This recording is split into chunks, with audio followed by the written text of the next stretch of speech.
Assalamualaikum warahmatullahi wabarakatuh. Selamat pagi Pak Rega. Pada kesempatan kali ini saya akan mempresentasikan tentang pasar modal. Nama saya Nusa Bilgantia, income 194 dari kelas Bisnis Internasional F.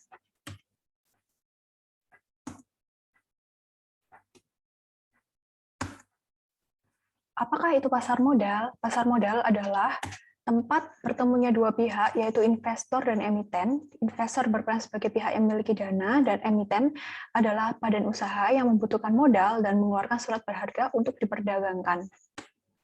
Fungsi dari pasar modal itu ada fungsi ekonomi dan keuangan. Fungsi ekonomi adalah investor atau pemberi dana itu meminjamkan sebagian dananya untuk pendanaan usaha pihak yang kekurangan dana, dan fungsi keuangan itu sebagai sarana investasi masyarakat pada instrumen-instrumen keuangan seperti saham, obligasi, reksadana, dan lain-lain. Manfaat pasar modal yang pertama dari investor itu mendapatkan keuntungan, menambah alternatif investasi, dan dapat memiliki bagian atau mempunyai kepemilikan dari suatu perusahaan. Lalu yang kedua bagi negara, yaitu membantu negara dalam sumber pendapatan negara dan menjalankan roda pemerintahan, serta menjalankan roda perekonomian negara. Lalu apa saja sih jenis dari pasar modal? Yang pertama ada pasar primer, di mana pasar efek-efek yang diperdagangkan untuk pertama kalinya sebelum dicatatkan ke bursa efek. Lalu yang kedua ada pasar sekunder, yaitu pasar dari efek yang telah dicatatkan di bursa. Pasar sekunder itu merupakan tempat investor dapat melakukan jual beli setelah efek tersebut dicatatkan di bursa sebagai kelanjutan dari pasar modal. Transaksi jual beli yang ada di pasar sekunder terjadi antara investor dengan investor lainnya. Harganya itu mengikuti harga saham di pasaran. Lalu yang ketiga ada pasar ketiga atau disebut juga OTC, over the counter, adalah sarana transaksi jual beli efek antara anggota bursa atau market maker serta investor dan harga yang dibentuk oleh market maker. Dalam transaksi jual beli ini, market maker akan bersaing satu sama lain untuk menjual surat berharga dengan harga terbaik. Yang keempat, ada merupakan pasar sarana transaksi jual beli antara investor jual dan investor beli tanpa perantara efek. Produk pasar modal yang pertama adalah saham. Saham adalah bukti kepemilikan nilai sebuah perusahaan atau bukti penyertaan modal. Saham juga pemilik saham itu punya hak untuk mendapatkan dividen atau sesuai dengan jumlah saham yang dimilikinya.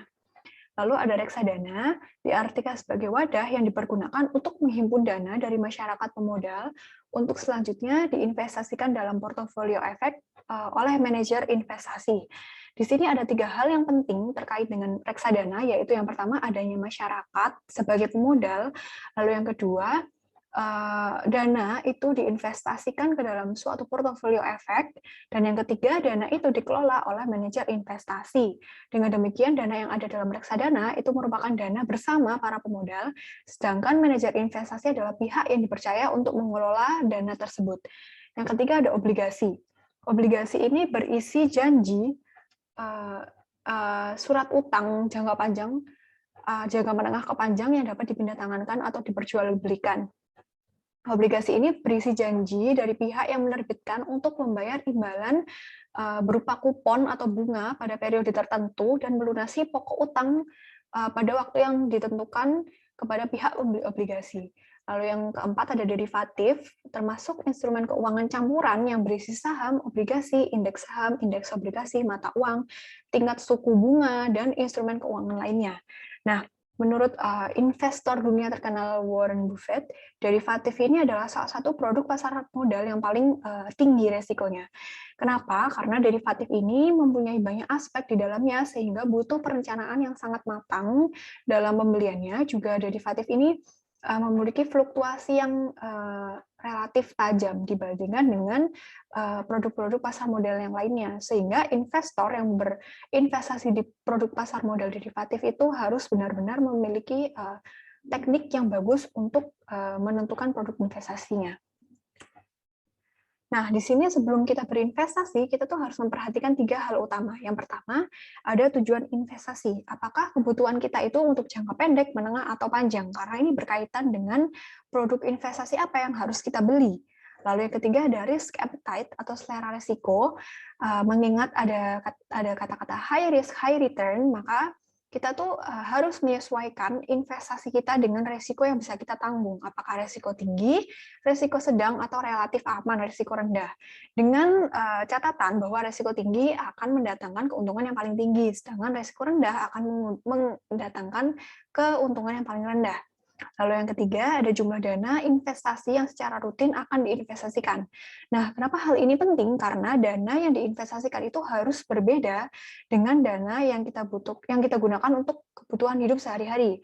Karena untuk investasi yang digunakan tuh harus uang dingin atau uang yang berbeda dengan uang yang mencakup kebutuhan dasar kita. Sehingga apabila ada resiko atau terjadi kerugian, maka tidak secara langsung mengancam keberlangsungan hidup kita, karena uang itu adalah uang dingin. Lalu ada yang namanya saham, kita bahas lebih dalam di sini. Saham itu mempunyai beberapa keuntungan. Yang pertama ada capital gain.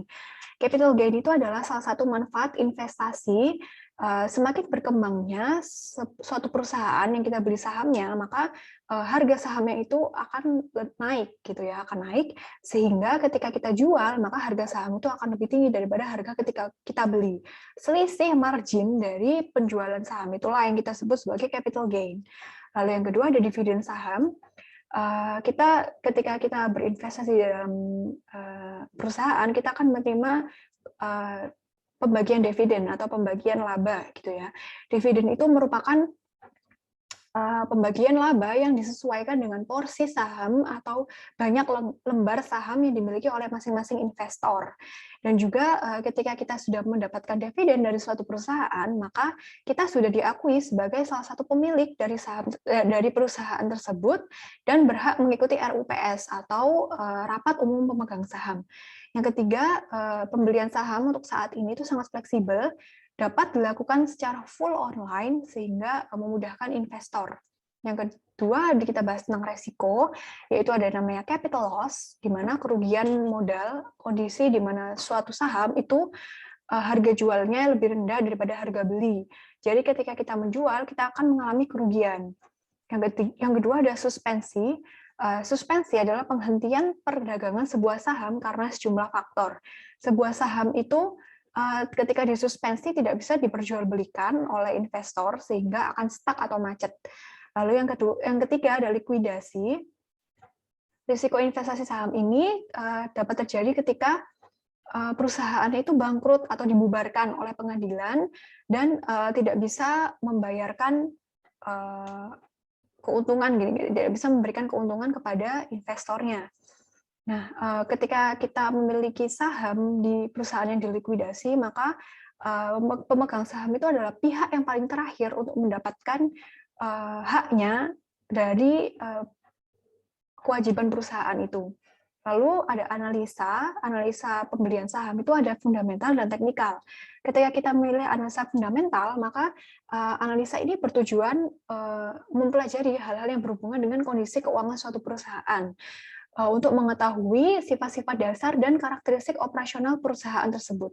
Lalu ada analisa teknikal, yaitu melibatkan pendekatan teknis dengan dua metode, klasik, melihat chart harga saham, dan modern, yaitu melihat algoritma atau rumus statistik yang menggambarkan grafik. Jadi melalui analisa teknikal, investor itu dapat melihat harga saham di masa lalu dan memberikan ramalan atau pergerakan atau ramalan pergerakan saham di masa depan. Lalu ada jenis saham, ada saham biasa. Saham biasa itu menempatkan pemiliknya sebagai pihak paling akhir yang menerima pembagian dividen dan hak atas harta kekayaan perusahaan apabila perusahaan itu dilikuidasi. Lalu ada saham preferred atau preferred stock, ada klaim atas laba dan aktiva sebelumnya, dan selama masa saham berlaku dividen akan tetap, serta bisa ditukar dengan saham biasa. Lalu ada reksadana. Reksadana itu menjadi solusi investor untuk menempatkan dana di pasar uang atau pasar modal sekaligus. Modalnya kecil dan profit kompetitif, resikonya rendah, transaksinya bisa full online, dan memiliki diversifikasi portofolio. Lalu jenisnya ada pasar uang, pendapatan tetap, saham, dan campuran. Resikonya itu butuh waktu untuk pencairan dana, ada biaya kepemilikan reksadana atau expense ratio, prestasi manajer investasi, dan ada resiko pembubaran reksadana apabila ada kejanggalan yang ditemukan oleh OJK. Lalu selanjutnya ada obligasi yang diterbitkan oleh banyak pihak seperti lembaga supranasional, Bank Investasi Eropa, Bank Pembangunan Asia, pemerintah suatu negara, seperti ada sovereign bond, lalu sub-sovereign bond. Di Amerika itu dikenal sebagai obligasi daerah, di Indonesia sebagai SUN atau surat utang negara. Ada lembaga pemerintah, agency bond, perusahaan swasta, dan juga special purpose vehicles yang menerbitkan obligasi efek bangun aset. Keuntungan dari obligasi itu kita mendapatkan kupon dan pendapatan tetap, lalu ada dapat diperjualbelikan serta mendapatkan capital gain. Risikonya, tingkat bunganya itu tergantung pada bunga pasar keuangan. Dan meski dinilai aman, investasi ini tetap ada risiko gagal bayar, dan perusahaan itu bisa sewaktu-waktu melakukan penarikan sebelum masa jatuh tempo, bila ada persyaratan tersebut dalam kontrak perjanjian. Di sini kita bisa lihat struktur pasar modal, yaitu ada OJK sebagai pengawas utama, lalu ada BEI, dia sebagai tempat utama dalam transaksi jual beli di pasar modal, ada KPI sebagai lembaga clearing atau penjamin, dan KSEI sebagai kustodian atau lembaga kustodian, dan di bawahnya ada perusahaan efek, lembaga penunjang, profesi penunjang, emiten, serta pemodal.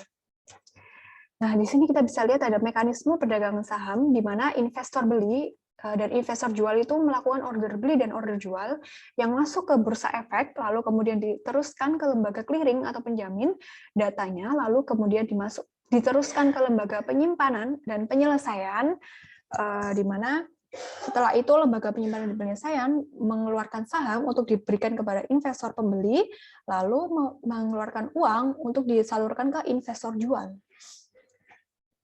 Nah, di sini ada beberapa cara kita bisa investasi di perusahaan internasional, yaitu yang pertama langsung dan melalui reksadana. Ketika langsung, kita bisa membuka rekening saham di akun broker internasional dengan memenuhi syarat administrasinya, seperti paspor, ID card, slip gaji, dan lain-lain. Dan kita perlu menyetor dana minimal ke broker sesuai dengan ketentuan yang ditetapkan. Lalu kita juga bisa membeli lewat reksadana. Reksadananya itu kita pilih yang berisi perusahaan-perusahaan asing. Jadi kita bisa order melalui perusahaan manajer investasi atau perusahaan investasi dalam negeri, tapi isinya adalah perusahaan luar negeri. Nah, di sini ada studi kasus gagal bayar dan kerugian PT Asuransi Jiwasraya akibat salah investasi. PT Asuransi Jiwasraya itu gagal bayar kewajiban polis senilai 802 miliar untuk 711 polis produk, penundaan pembayaran ya. Nah, kegagalan ini diakibatkan karena kesalahan investasi, di mana perusahaan itu mengungkapkan bahwa likuiditasnya itu sulit gitu, jadi membelit keuangan perusahaan.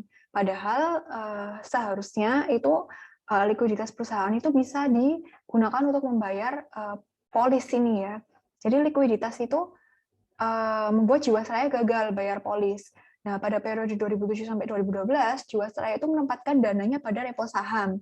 Transaksi repo ini adalah pinjaman yang berupa agunan berupa saham.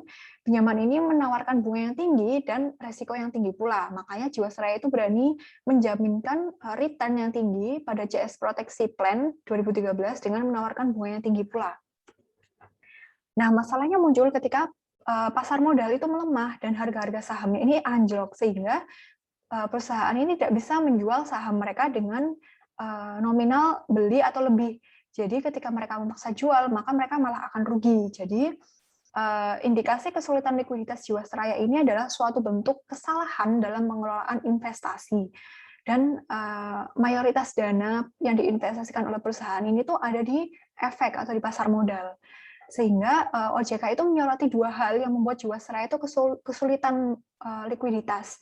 Yang pertama, tren kinerja investasi yang turun seiring melemahnya kinerja pasar modal, dan Jiwasraya itu menjanjikan imbal hasil yang jauh lebih tinggi daripada seharusnya kepada nasabah. Mengingat mereka itu gegabah memikirkan kalau sahamnya itu akan naik terus. Padahal ketika anjlok seperti ini, maka mereka tidak bisa membayarkan imbal hasil yang dijanjikan kepada nasabahnya. Jadi Jiwasraya juga tidak bisa menjual saham yang dia punya dan terjadilah gagal bayar gitu. Sekian presentasi dari saya. Mohon maaf apabila ada salah kata atau salah yang lain-lain. Mohon maaf, sekian, terima kasih. Wassalamualaikum warahmatullahi wabarakatuh.